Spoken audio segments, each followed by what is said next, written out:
श्री शिव महापुराण विदेश्वर संहिता तीसरा अध्याय। व्यास जी बोले, सुत जी के ऐसा कहने पर उन समस्त ऋषियों ने पूछा, हे महामुने, यदि आप हमें शिव महापुराण सुनाते तो आपकी बड़ी कृपा होती। मुनियों द्वारा ऐसा वचन सुनकर शिव पुराण का स्मरण करते हुए सुत जी बोले, अच्छा, तो अब आप परम दुर्लभ शिव महापुराण को ही सुनिए, जिसमें भक्ति, ज्ञान और वैराग्य तीनों का वर्णन है। हे ऋषियों, पूर्व काल में जब कल्पों का क्षय होता गया और उसके पश्चात जब इस कल्प का प्रादुर्भाव हुआ, तब सृष्टि संबंधी कार्यों के आरंभ होने पर षट कुलीन अर्थात 6 कर्मों के करने वाले उत्तम कुल के मुनियों में यह मतभेद उत्पन्न हो गया कि यह सबसे परे है या नहीं।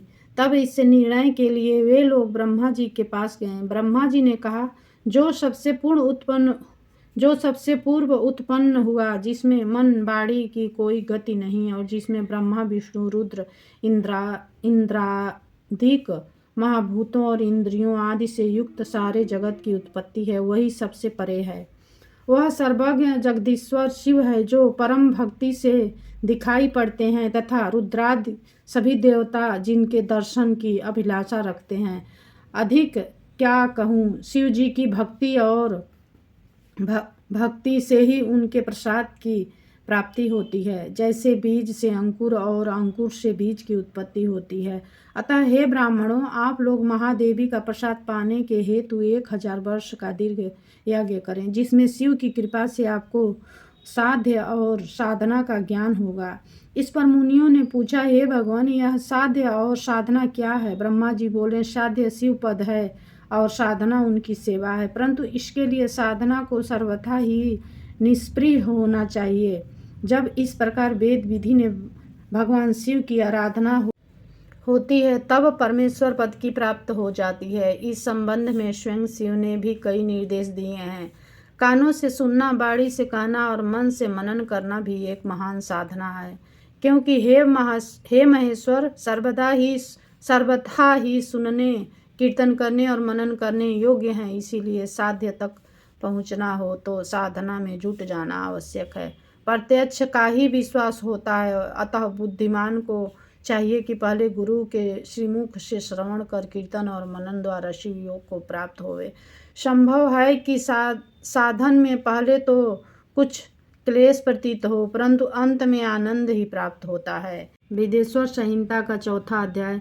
मुनियों ने पूछा, हे ब्रह्मा जी, श्रवण और मनन क्या है तथा कीर्तन कैसे किया जाता है? ब्रह्मा जी ने कहा, ईश्वर के रूप में गुण, नाम और उनके विलासों में अपनी पूजा और जप में रुचि बढ़ाना तथा निरंतर अपनी युक्तियों सहित अपने मन को उनके सम्मुख रखना ही मनन और परब्रह्मा महादेव जी अथवा शंभु भगवान के नाम का बारंबार जप करना ही कीर्तन है, तथा दृढ़ होकर भगवान संबंधी शब्दों को कानों से सुनना और उसे चित्त में स्थिर करना ही श्रवण है।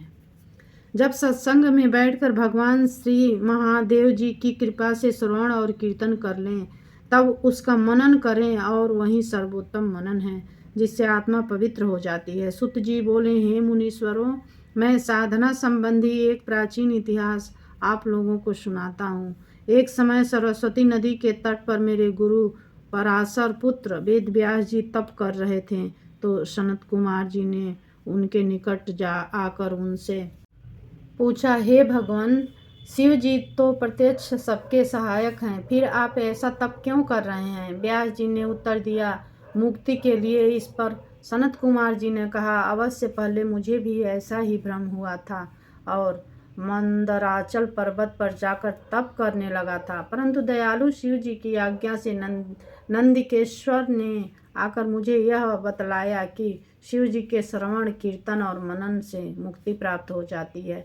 तब मेरा सारा भ्रम दूर हो गया। अतः हे ब्राह्मण, आप भी ऐसा ही करें। यह कहकर संत कुमार जी चले गए। इस पर ऋषियों ने सुत जी से पूछा कि जो श्रवण, कीर्तन और मनन नहीं करता, उस जीवन की मुक्ति कैसे होती है तथा बिना यत्न किए ही वह कैसे मुक्ति प्राप्त कर सकता है?